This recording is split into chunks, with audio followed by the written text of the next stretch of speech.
Hi, I am Josh Griffith, and welcome to the Unnamed Sports Show on the Sports Talk Line Network. I got a great show for you today. A little bit of hiccups that I had to deal with, but it's kind of part of the problem and something that I'm going to have to work on the fly with. So today I'm really excited. I just first want to apologize to my two guests that couldn't make it, Manuel Veth and Bryan Oringher, who actually was kind enough to take his time to do an interview about an hour and a half ago, but my recording skills are apparently not good enough yet. So won't be able to use that one today. So I'm going to hopefully get Bryan back on. But today, so I'm excited to have on from the Vancouver Whitecaps assistant coach, Phil De Santos will be joining me. And then I'm going to keep it soccer. We're going to have Marcel De Jong from Pacific FC in the Canadian Premier League. And then from Sports Talk Line, our very own Spinksy is going to join me. We're going to talk a little bit of NCAA, all the new rules, and things that are coming out lately with the NCAA. But in regards to sports, we got tons of things, and we got live sports, real live sports, and not just like soccer or UFC. We got everything coming out. We got NASCAR, everything. So what I want to start off with right now is a little bit of Bundesliga news. We had a great showing this weekend, games on Saturday, Sunday, and Monday. FC Augsburg lost to Wolfsburg 2-1. Borussia Dortmund beat Schalke 4-0. One of the matches that I was really looking forward to, obviously Alphonso Davies for Bayern Munich, and they were able to beat Union Berlin 2-0. And Alphonso Davies looks like he has not missed a beat, as he has made some great recoveries in the game and probably should have had a couple assists.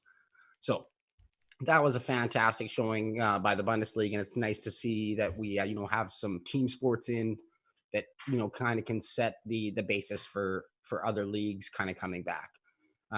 And one of the leagues that is trying to come back is the NHL, and like the breeze, it is ever changing right now. So instead of having the draft before they're going to play, now they're talking about having the draft after. They're looking maybe down to only one or two hub cities instead of four. Vegas, Edmonton, Columbus, Ohio, kind of the front runners right now, looking to move the draft back until after in July, after they play things. And they're looking for maybe a 24 player team. There actually should be an announcement coming on later today, as the NHL has put forth a proposal to the NHL Players Association. So we'll see how they take that, and that will all go along. And like I said, it's ever changing. So tomorrow it could be something completely different. So don't hold your breath for the NHL coming back. And so we'll move on to other sports. So I have a great joke about sports, and it's Major League Baseball. I don't know what they're doing. That's it. I'm not talking about Major League Baseball. Some of the things that they've been talking about. No. Okay. Golf. I'll talk about some golf because golf's back on. We had the Skins game for charity this weekend, and then coming up here we have the I don't know even what to call it. It's golf's return. It's the Tiger Tampa Phil Payton spectacular. So if you are a betting person, go ahead and take the over on how many times they show Giselle in the broadcast, because that would be my go-to right there. It's going to be exciting. I don't know. It's going to make for some sound bites. I'm going to be talking about it next week. That's for sure. I'm sure I'll have some clips and some funny things to talk about that.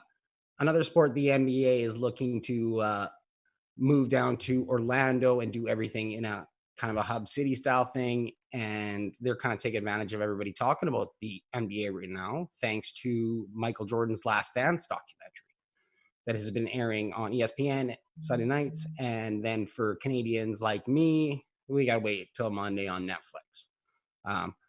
There has been some amazing stories brought up in that documentary so far. I mean, I don't know if everybody's enjoying it as much as me, but some of the things, with MJ and the Steve Kerr both losing their fathers, and the Dennis Rodman saga where, he goes off to Vegas one year with Carmen Electra, and another year he's off wrestling with the NWO.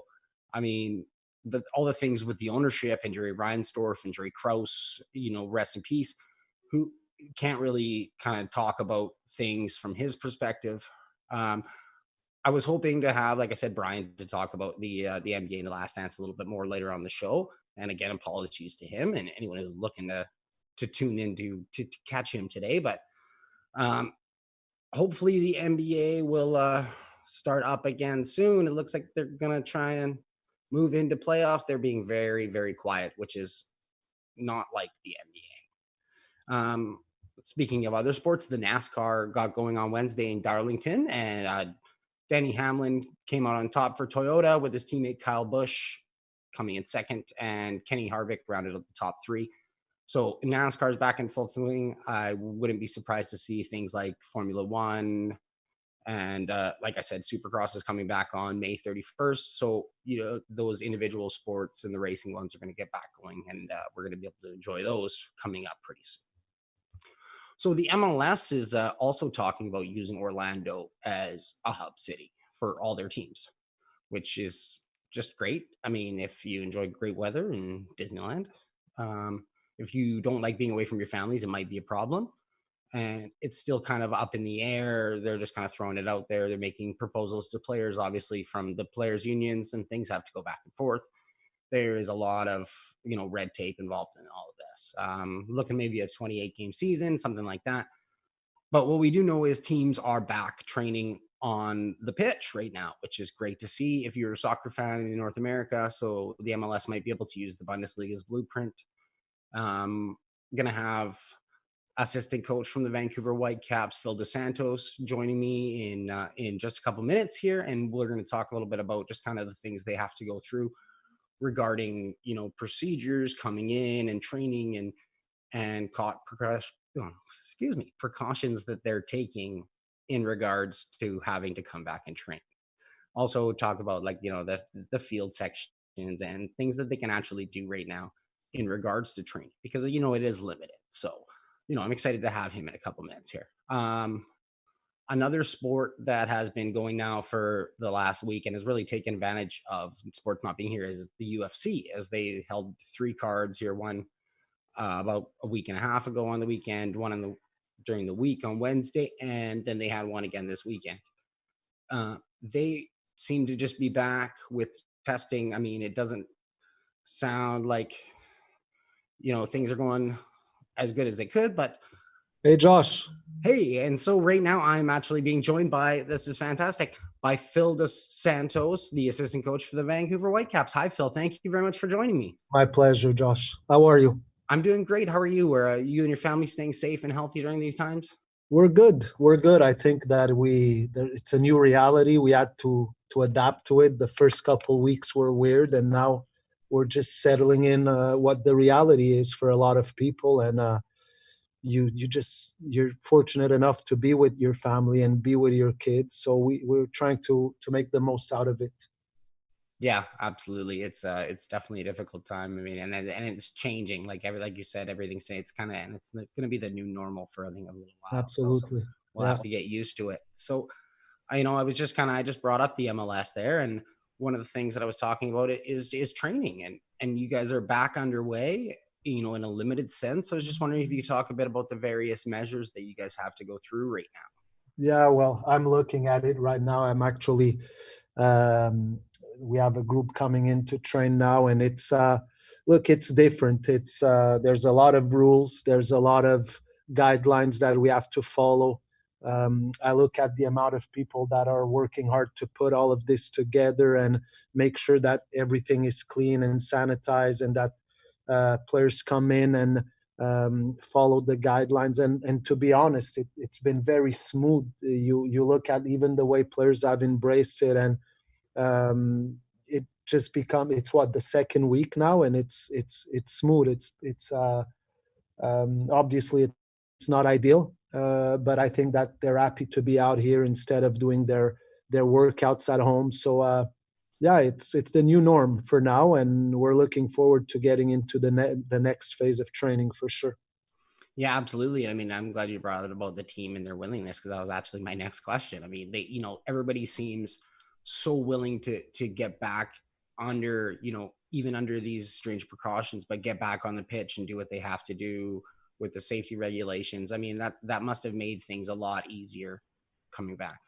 Yeah, it did. You know, you were 2 months in your apartment, yeah, going for runs or uh, working on your aerobic capacity on a bike and Zoom workouts, and you could do that for a period of time, but then it's good to be out. The weather's been fantastic. The pitches are unbelievable, as you know, here at the training facility. So just having the guys being able to from distance interact with the coaching staff, interact with each other, and talk to each other. That's been an important element for motivation, to renew and revive things a little bit. And we're at a point where now we're also looking forward to getting into at least small group training sessions and eventually into being able to practice the sport the way it is with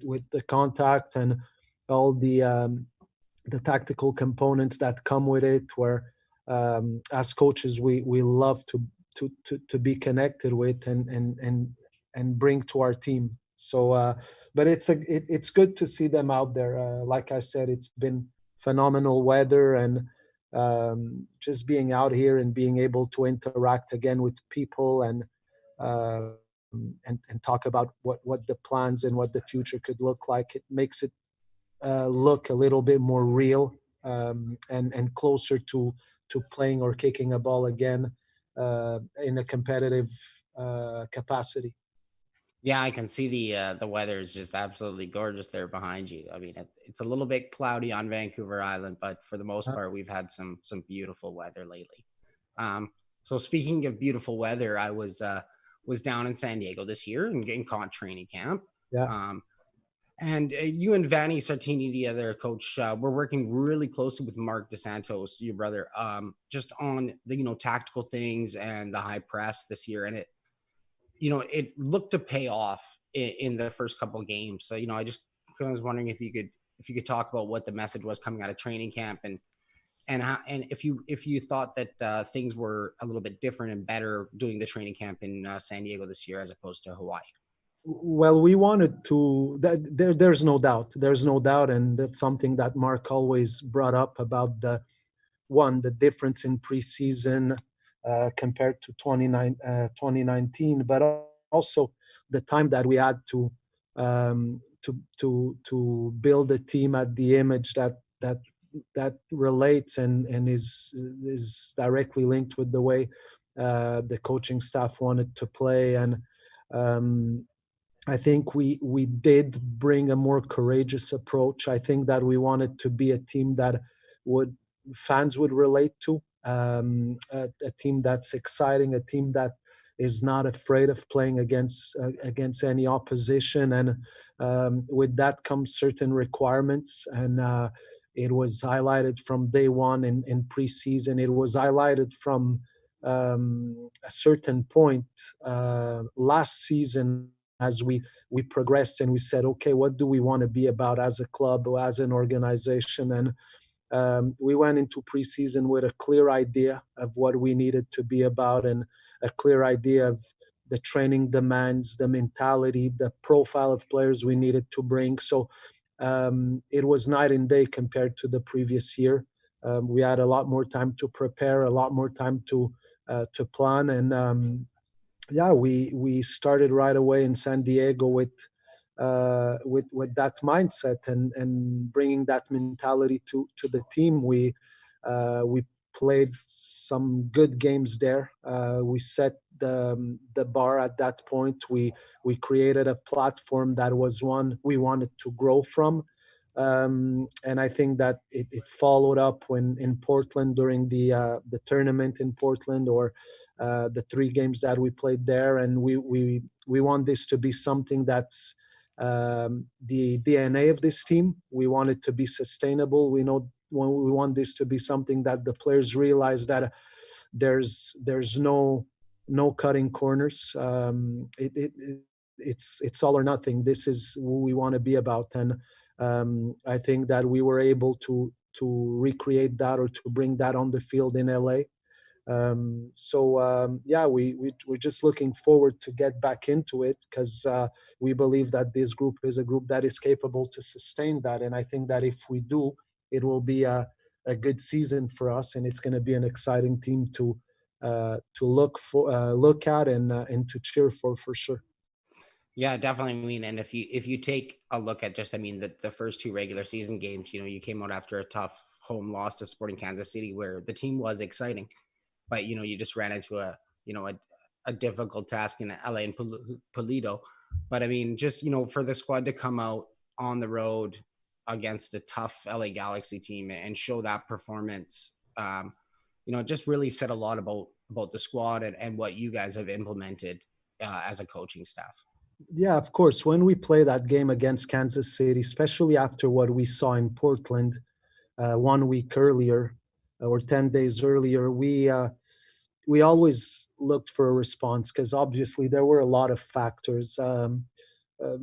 There's a big emotional load that comes with that first game, a lot of new players. There were so many things building up into that game. And after talking with the players after that game against Kansas City, everyone felt, look, this is not us. We clearly underperformed. They couldn't find their legs. They were all upset. So for us as a staff is, okay, we're not going to change what we've been doing. This is who we are. This is who we want to be about. So we gave the players, the responsibility in a certain way to show us that it was that one-off, that it was this element of the first game, and that maybe the emotional load had something to do with it, and I think that we got the response that we wanted, and that the players came out strong, and they played a very mature game in LA. It was meant to be a one-man show, as a lot of people in media made it sound, with Chicharito and the amount of fans and the environment that we found in LA, and it really looked like we'd been playing not with the youngest or potentially one of the youngest groups in the league, but a very mature team who went into that type of environment and wasn't afraid. Didn't care about all the buzz around the game. They just cared about proving everyone that first game was just a difficult game, like we might have some, and every team has some in the season. And for us, it happened that it was the first one, and hopefully we'll see a lot more of the team that played in LA during the season, and we hope that it's a good base for us to keep progressing, and there's a lot of work to do still.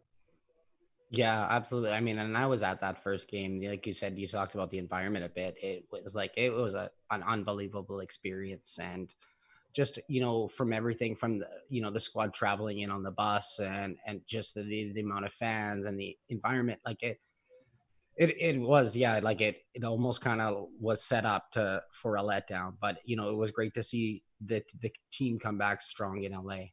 I don't like to, because the setup was and everything around it was like the amount of fans that received us. Like these are things we can't complain about, right? These are things that we have to be happy about, and we don't make excuses in regards to that. But players are still human beings, and there's things that when we play at home, we're gonna have to learn to deal with. And this is the added pressure or the hype and everything that comes around the home game. We have to use those nerves in a positive way and channel them in the right way, to use that as a catalyst element, something that's gonna just make us be better and embrace the home games in a better way, and not be afraid of it. And I think that's something that we have to work with the group and make sure that there's no better thing than playing a home game and winning these home games. That's for sure. That's something we want to do this season.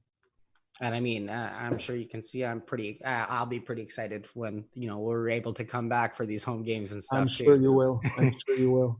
So just, kind of lighten it up a bit, and a little fun question. One of the things I like to ask everybody, for the last couple months, how were you able to pass the time? Did you pick up any interesting hobbies or anything like that? Or I took my guitar back out. I think it had been a long time since I'd taken it out. It was still in its box. I had to tune it up again, and I committed to teach my 4-year-old Portuguese.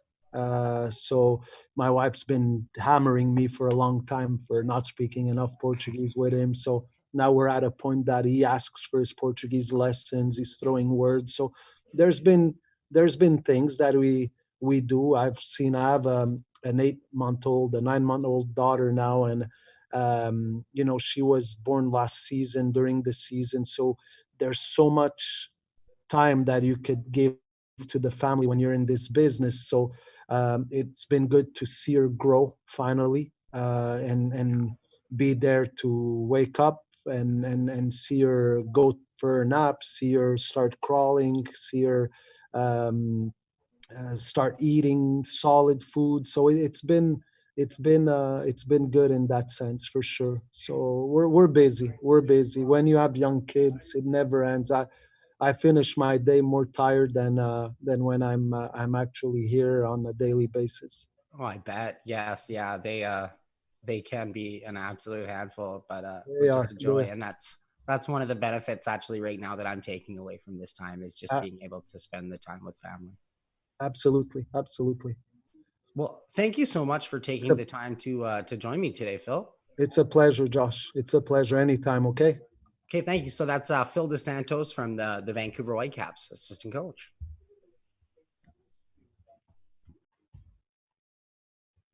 All right. So I want to thank again Phil for joining me. Talked a little bit of everything MLS and just the guys being back on the pitch. Exciting for him. And now I'm actually going to keep it going soccer, but I'm going to switch it to the Canadian Premier League. And now I'm being joined by Marcel De Jong from Pacific FC down in Victoria. Marcel, how are you? Thank you for I'm joining good. me. I'm good. Thanks. How are you? I'm doing fantastic. How are you? Are you staying safe? You and your family doing good? Yeah, so far it's all good actually. I mean, I haven't really over the years like had like this long of a time to spend with my family, so that's extra nice to be honest. Yeah, I mean, I just ended with Phil talking about that. How one of the things that I've been enjoying about this is just the added family time and things you can take away from it with your friends and stuff. So, I mean, I know you have a young elementary school age daughter. Are you the one doing the homeschooling duties, or? Yeah, kinda. I mean, I still think I am doing a good job. You know, it's not easy. I respect the teachers a lot more now. So that's something I've noticed. I mean, it's not easy to keep the kids focused. I'm already struggling with one kid keeping her focused, but no, it's good. And but I'm doing like lots of stuff with her, like twice or 3 times a week. She has like online school with her classmates, so that's good. Yeah, I heard they're going back to school maybe end of the month. Yeah, so that's obviously a relief. Yeah. Can't wait for that. So now it's good. No, it should be good. And then, I mean, speaking of good, we actually have live football back now with the K League, and then Bundesliga resuming play this week. So did you watch any of it at all? No, to be honest, didn't watch. Obviously, I watched the highlights and all that. I do, but I didn't really watch it live. But yeah, what I did notice is obviously the no fans, so that's kind of sad. I mean, obviously the game without soccer, soccer without fans is obviously not the same because obviously the fans, they make the atmosphere and they give you that little extra push in the last 10, 15 minutes, whatever. So it was kind of sad to see, but hopefully that will change soon. Yeah, I mean, actually, that you mentioned that, just that little push. I mean, is that something that like the fans do kind of give you that extra little boost at the times, when you're in your home squad or when you're on away and you get those, the boos coming at you. I mean, that actually gives you that little extra push, eh? Yeah, for sure, definitely. I mean, just an example, if you have to take a corner, or for example, and you rile up the fans, or like come on guys, and they get behind you and they start screaming, and it just gives a little extra motivation, and they get a little extra energy. even the defending when they start shouting at the opponent, like get out of here, whatever, and all that. So it's yeah, it goes into your mind, and it's like, yeah, there's nothing that's going to help, nothing going to pass us. They're not going to score, or we're going to score. So it's that little extra that the fans give us. So yeah. So you hear that, fans? Make sure that you're yelling and screaming as loud as you can when you come out, because it actually does something. Yeah, for sure. So, I mean, speaking of the Bundesliga, you spent 6 seasons with FC Augsburg and made 41 appearances in the first German division. What was your experiences like with the league, the style of play, and just the culture in general? Yeah, no, it was obviously my best time there. It was just amazing. Obviously, a dream come true to play in one of the highest leagues in Europe. And yeah, I was at first, obviously, when you grow up in Holland, you don't think about going to Germany, going to the enemies. But surprisingly, it turned out to be the best 5 years of our lives in my career. And I got married there. My daughter was born there. So it's overall was just really, really, really good experience. And yeah, soccer wise, it's just amazing. Stadiums are always full. Just the professionalism was better. Better. It was really, really high, and it was really there. And even training mentality, like if you screw up one training session, you might be on the bench on the weekend. So there was always that, that fighting competitive during trainings, and obviously, like bonuses and all the money. Obviously, all those things play a part. Like you want to perform, you have to perform, and there was lots of pressure on you, and because obviously you have a family you want to take care of. So it's a lot of stuff that comes with the territory. But no, it's really, really, really amazing how they have soccer over there. Obviously, it's a religion over there. Everybody plays soccer when you grow up. Here you got hockey, you got basketball, American football, all those sports, and then soccer. So there is just soccer. Everybody just plays soccer. So yeah. Yeah, I mean, one of the things I can take definitely from doing some of these interviews lately is I talked to a Canadian sprinter who grew up in Jamaica, and he said it was either you grab some running cleats, or you grab a cricket racket, or you play soccer. That was it. Like you only had 3 choices, and you had to pick one of them. Yeah. So yeah. So, I mean, so you made the move to Pacific FC in February of last year, which was a very big signing for the Canadian Premier League. Mm-hmm. You were held out, but all of 2 appearances, and then this year, obviously, I mean, this year, yeah, you must be just absolutely motivated to get back out there and get on the pitch in some sort of competitive fashion. Yeah, of course. I mean, obviously, I was happy with the move to Pacific FC, and I still am, but still happy with the move. But obviously, second training session in the season, I ruptured my Achilles, so season over. So that's that. So obviously, I tried to come back, had a really fast recovery. But even though I wasn't really 100% fit, but I just wanted to, be out there once or twice during the season, just for the fans and just for myself, that I proved it. I came back, I'm good, I'm healthy, and so I can just move on into the off season healthy instead of still rehabbing and all that. So that was a big motivator for me. Yeah. So obviously now with this season, it's kind of all blank. Yeah. It's just it sucks obviously. So that is something we have to deal with. But obviously, there are more important things than soccer, obviously. But yeah, it hurts. This is my job, so this is all I know. I mean, but yeah, we'll get there. And but yeah, obviously we keep ourselves in good shape for when the green light comes, and we'll be ready. Yeah, absolutely. And I mean, I'm knowing the Pacific FC fans like I do. I mean, here on the island, just up in Nanaimo. So they were pretty excited about things, and excited about, this season and what it had in store for you guys. So, I know, what was I going to say here? Yeah, I was just going to coming more along with the lines of the team, like what are you guys doing all right now, just for training to stay in shape? Or have you guys been doing this online Zoom meetings together for training or individual workouts? Like how's the team been doing and keeping up during these times? Yeah, so we do a lot of Zoom meetings, obviously. We got one of our in the club, we have like Pilates and we have like yoga. We got a great fitness trainer who sends out every night emails like training programs for the next day. So he keeps us really busy. Obviously, all the fields and all the parks are closed, so you have to be a little bit, you know, yeah, to search for the right place to train. But it's okay. We keep ourselves busy. Do a lot of team meetings, a lot of unit works, the defenders together, midfielders together, and the whole team together. So we do. I mean, we watch the games, we analyze games. Yeah. So the coach and the staff, they keep us busy. So it's not like we're having a holiday, or whatever, right? So we're always every day there's something.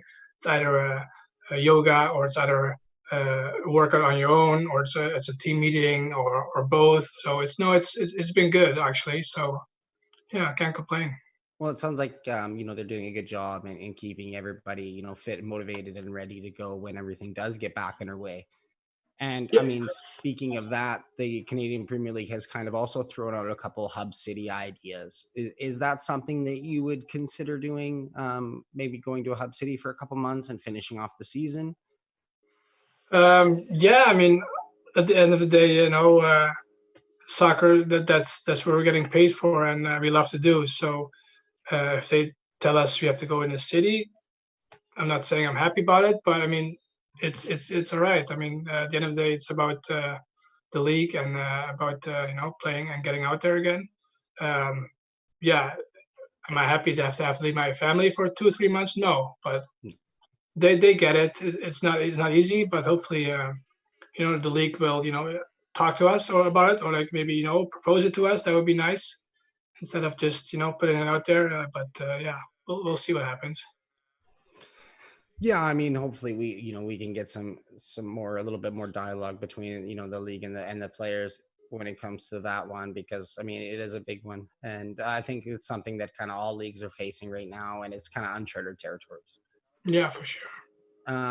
So for anyone who is familiar with the Canadian men's national team, you've been a big part of them for years and years. You made 56 caps with the team. I just wanted to if you could talk about your experience with them, and what was your favorite moment with the Canadian men's national team?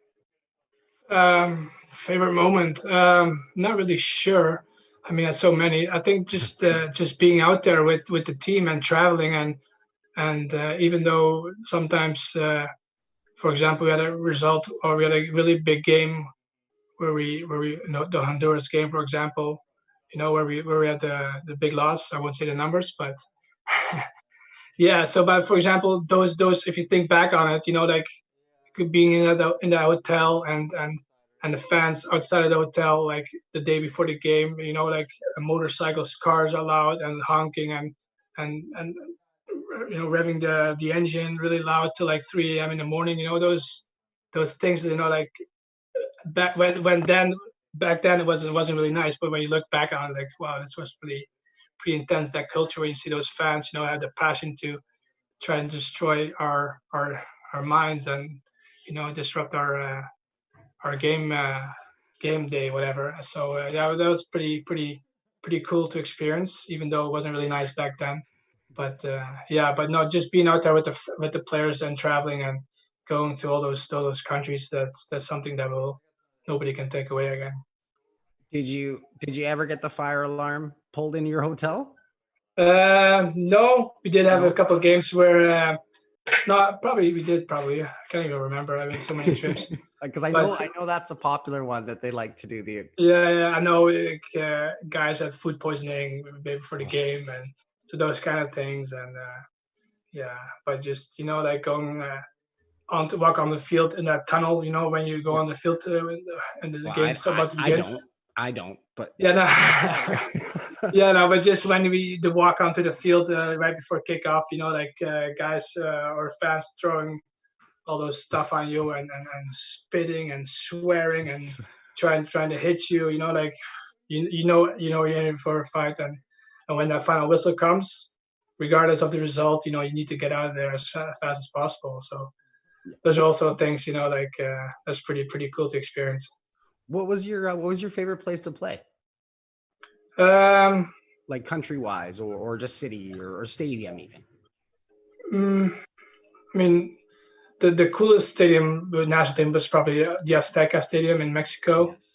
That was pretty cool, and with those fans there, it's just and the altitude is just crazy, and then it's waves. It's not even just the stadium; it's waves and waves beyond the stadium. Yeah, it's crazy, and then you just the bus ride to the stadium, like the last couple hundred meters, the fans are slapping and they're hitting the bus, and and then you hear them, you can see, you don't even speak Spanish, but they're cursing you so bad. Not even there to support you, just they're letting you know you guys are in for a fight, and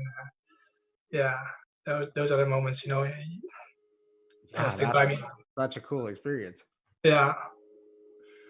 Well, I was just wondering too. I'm with Marcel De Jong from Pacific FC in the Canadian Premier League, and I was just wondering about I talked about your Team Canada experience. What's been your best overall soccer experience, you would say, if you could pick just one? Because it sounds like you got tons and tons of great experience. The first one I experienced was obviously with in Augsburg when I promoted from the second league to the first league. In my first year, we got promoted, and I was playing every game, was good, and then the last game we got promoted. This never happened in the history of the club, so that was amazing.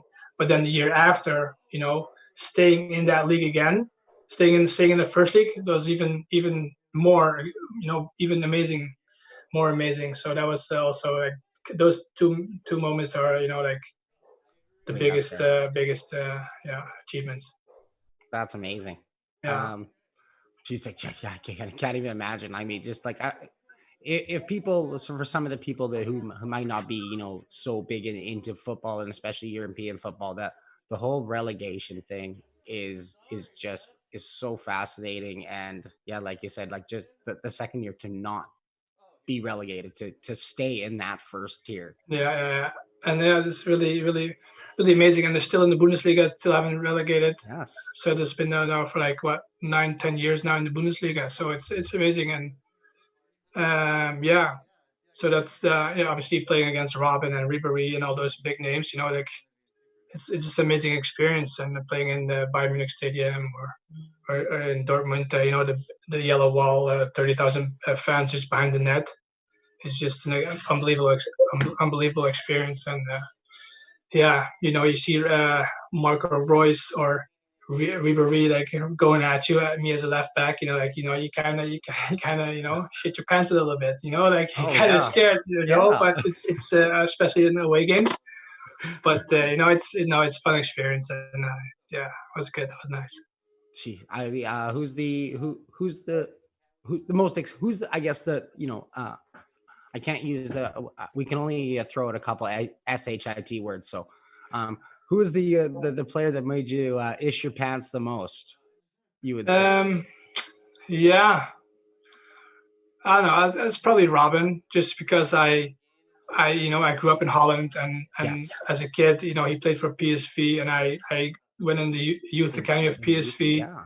And so I was always there on the weekends, as a kid, watching him and play. And so those things, you idolize him, and then it makes it a little bit more, more scarier than when you play against him in real life. And but probably Robin.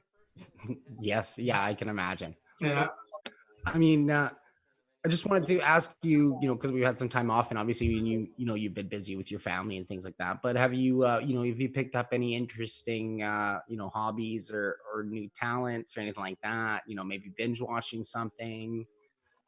No, not really. I mean, actually, last year when I was injured, after a while when I could slowly start walking, I I made my own dog house, so that was pretty cool, and that was actually pretty fun. And I can't believe like I actually finished it, but it was pretty cool. So, but not really, not now or anything. Just trying to stay busy. Yeah, like I said, lots of Zoom meetings and lots of training. So we're staying busy, and yeah, but I love my Netflix. So yeah. Yes, yeah, as do most of us. So, Yeah. Marcel, thank you very much for joining me. No worries. Thanks for having me. It's fun. Yeah, absolutely. That was great talking. And I mean, I got a little bit off topic from the questions I sent you, but you All know, right. you're great to talk to, and I'm sure everybody will love to hear your experiences and stuff. And people on Vancouver Island, get down and see Pacific FC when you can, when they're back on, because it's a great atmosphere down West Hills. at West Hills. Yeah. Yeah. I was gonna call it that. I'm sorry. I was gonna call it the Hydropole Stadium, but yeah, they need to get rid of that thing. Yeah. Yes, they do. And they are, aren't they? Are they not getting rid of it at some point? Probably at some point, but it's money issues, and it's expensive. So and power issues. Yeah. Who needs power? Yes, yeah, that is kind of important. So, well, Marcel, thank you very much for joining me, and have a great day. Thanks, you all. Thanks. Take care. Cheers. Okay, so that was Marcel De Jong from Pacific FC down in Victoria, BC, from the Canadian Premier League. Lee, you're going really fast on my guess there. You need to give me like a minute and a half transition time next time. Okay, thank you, sweetheart. Love you. You're the best. So I wanted to talk a little bit about the Canadian Premier League for anybody who isn't familiar with it. Last year was the first year that the Canadian Premier League started, and it's teams, based out just primarily in Canada, and a lot of their players, they have a focus on being Canadian nationals. So it's kind of a league that's, a stepping stone for, for younger players. Marcel's obviously at the later end of his career, why he was such a big signing for the team. And he's a very prominent player, as you can tell by his caps for Canada and time in FC Augsburg. And he also played with the Eredivisie in Roda JC for 4 years. So the man has a very tenured resume. But it's a very good stepping stone league, and people need to check that out if they haven't. It's all across Canada. There's teams in York, there's teams in Hamilton, there's Winnipeg has a team, Edmonton has a team. So check that out. So moving things right along, I'm gonna have another guest join me in a couple minutes. Lee, a couple minutes. Oh, no, he's just gonna bring him right on. See, he did that for spite, but I love it. That's okay, because I don't mind talking to my next guest, and I will talk to him about absolutely anything. So he can join me. And right now I have Spinksy NFL on from Sports Talkline. Spinksy, thank you very much for joining me. G'day, mate. How are you? I'm doing good, mate. It's 8:45 on a Friday morning over here. It's a beautiful day outside, mate. It's a great place to be. Yeah, everybody's background seemed to be just lit up with sunshine, and me, I'm pumping my fake lighting while I'm looking outside at a very gloomy day. That sucks. Well, what are you gonna do, right? I mean, I'm inside here doing something that I love anyway, so I have no problems with it. That's exactly right. Yes. So I haven't talked to you in about a week here, because I've just been so busy with everything. I missed out on some, I caught your show last weekend, but missed out on some of the roundtables and the dark side of sports and all that stuff. How have you been? Good, mate. Good. Yeah, we've been doing a few shows during the week. We had the roundtable on Wednesday, and we had Nate's Dark Side of Sport on Thursday. So we got to talk about some doping in sport and some very huge athletes that shouldn't be the size that they actually are. So that was fun. Yeah. Did you mention Barry Bonds at all? Going from the tiniest little thing to gigantic. Yeah, we spoke about steroids in sport on the show, I think, last week. And the fact that I don't mind it. I think Barry might have been a bit tainted throughout the years, but he was probably going to hit the home run record anyway. So I think the fact that he went on and took the steroids probably wasn't his finest moment, but if he wants to do that, go right ahead. I'm fine with that. Yeah, and I mean, and then one of the other things with that era, they don't call it the steroid era of baseball for nothing, right? I mean, he was hitting home runs off the guys that were throwing pitches, and they were on steroids. Yeah, it's exactly right, man. Yes. So one of the things that I wanted to bring you on to talk about here was the latest NCAA announcements, because we got some big news coming out of NCAA, and I know you're going to be covering it super in depth on your show coming up here on Sunday in Australia and Saturday in North America. So you make sure to check that out on our YouTube channel. But if you could just give kind of people, kind of a little rundown of it, obviously not that they'll have to tune into your show to get the full taste, but just a little kind of what we have to deal with right now. A little teaser, yeah. I sat down to write an article about 24 hours ago on certain schools allowing their students to come back, and I wrote this huge article, and then a tweet was sent out saying as of June 1st, the NCAA has voted to allow all schools to return. So my huge article was just useless. So that was great fun. Yeah. So the latest talk is the NCAA will allow students to return to campuses for voluntary training from the 1st of June. So that's in about 10 days or so now. What it means is it's only for footballers and basketballers because obviously they make the most money. So the NCAA is obviously looking after themselves with this one, which they always do. It means, money. It means 8 hours of voluntary camp each week. So that's 2 hours on the field and 6 hours in the gym. That is it. So it's a big step in the right direction at the moment. So it looks like that'll be the way we go with it. Hopefully more comes out each day. This is sort of a evolving process. So hopefully we'll see a lot more soon, but this is good for us having a normal season starting again at the end of August, which would be fantastic. Yeah, it looks like it could be good. I mean, like you said, those are the money makers, so it doesn't surprise me that those are the ones they're trying to focus on quickly. Obviously, things are going to probably come down to state by state health regulations when it comes to a lot of the schools. Is that going to be something that the NCAA is going to have to deal with? Yeah, and I find it difficult. The first game of the season was supposed to be Notre Dame and Navy over in Ireland.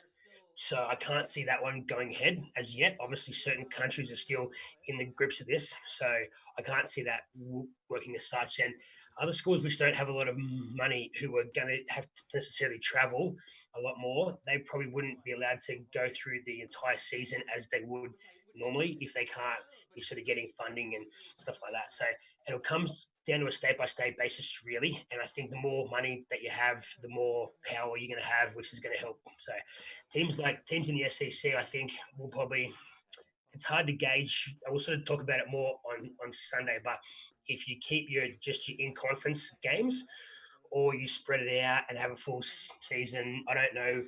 Over in the US, you guys don't seem to want to stay home. You seem to want to go out and do your own thing. So it's better if you stay home because over here in Australia, we stay at home and our sport is back from Thursday next week. So good. So, yes, and then next week I'll be able to talk about the AFL.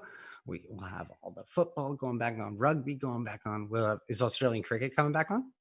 Not till the summer, so it'll probably won't come back until on November. I'd say over here. So soon, yeah, we'll get it. It's good. We'll get it. It'll probably be back before some of the other sports anyway. So obviously, Nate's not going to give you all, or sorry, Spinksy's not going to give you all of the, the details. He's going to make you tune into his show on Saturday, and you're going to be able to check the link. It'll be down there, and I'll make sure I tweet it out and all this stuff.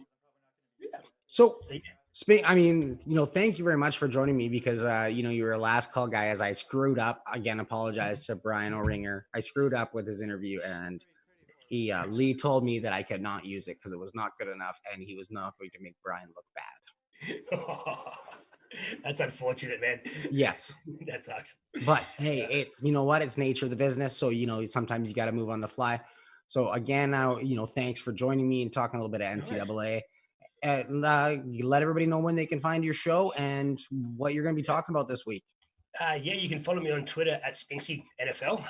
On Twitter and Instagram. Our show is the College Football Show with Spinksy and Nate. It is 3 p.m. Pacific time on Saturday or 8 a.m. Australian time on Sunday morning.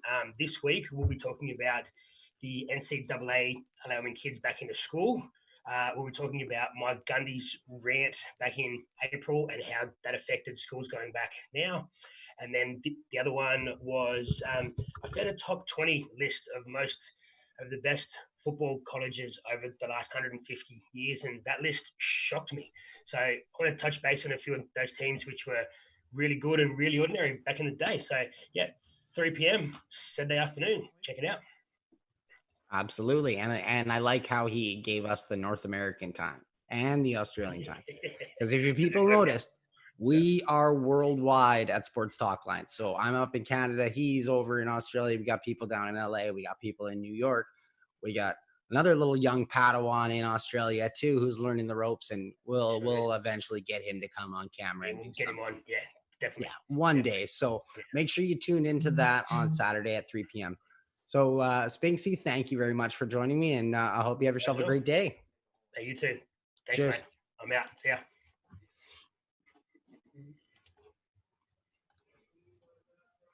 Okay, I pulled my headphone out there. Okay. Well, thank you very much for Spinksy for joining me. And again, apologies. I know this is probably about the 4th or 5th time, Bryan. I'll get in touch with you a little bit later. And hopefully we can set something up where I properly record it. So, yeah, it's we got lots of sports coming back, as you can see. Bundesliga's back. We're going to have some more games this week. Players associations and the leagues are a big focus, and we're going to be hearing more about that as things come up with sports trying to get back on. It's a difficult time that we're in right now, and people, like Spinksy said, you need to stay at home if you can. Things are going to get back to normal eventually. We're all going to get back to playing sports, the ones we love, to watching the sports that we love. But, it's not right now. So just as things go, just take your time, relax, listen to whatever health organization, that country you live in, do the things you're supposed to do, wash your hands, social distance, all that stuff, do your Zoom meetings. I would have much rather drove down to Victoria and done a live interview with Marcel De Jong, because the guy is absolutely fascinating, and I would definitely have him on again. But it's not something you're doing right now. So just stay at home, and that's it. So I want to thank everybody for joining me this week. Like I said, we had a little bit of a hiccup with a couple things and had to switch things on the fly. But Phil De Santos from the Vancouver Whitecaps assistant coach was nice enough to join me. And then I had Marcel De Jong from Pacific FC. And I finished up the show with Spinksy from Sports Talk Line to talk about NCAA and his show. So, you can make sure to follow me on Twitter at Joshua Griffith 0. Make sure to like and subscribe down at the bottom. You subscribe to get the notifications, all that. Subscribe to our Patreon, contribute to that. It just helps us provide you with more content, behind the scenes stuff. When I go off air and I'm yelling at Lee, my producer, about keep feeding me my guests one after another, which you guys can't see, but he's apologized to me in the chat. So it's all good. Like I said, he's in my ear. He takes care of me. So, and all those flashy images that you guys are seeing, that's him doing that right there. So make sure to tune into Sports Talk Line. Check out the website. I'll have articles about all this in case you missed it, with all my interviews. And we'll have lots of stuff. Spinksy's got stuff coming out. Rado's been breaking down Bundesliga. If you need to find your Bundesliga team, he's got a great article out right now that you can go through and literally track if you like winning, if you are greedy, if you are a terrible corporation. If none of it matters, then I guess you're FC Köln or something like that. And if you like winning, then you just go right down to Bayern Munich. So next week I have a couple guests lined up, but obviously I'm not going to tell you them right now, because then I wouldn't have the chance to throw out some kind of weird teaser in the coming games. Also working with my roommate who does music, and he's going to do a fancy little music clip for me that hopefully I can use at the beginning of the show. Kind of fancy it up and movie magic and all that jazz. So For the Sports Talkline Network, this has been the Unnamed Sports Show. I'm Joshua Griffith, and as always, love sports, all sports. Thanks for joining me.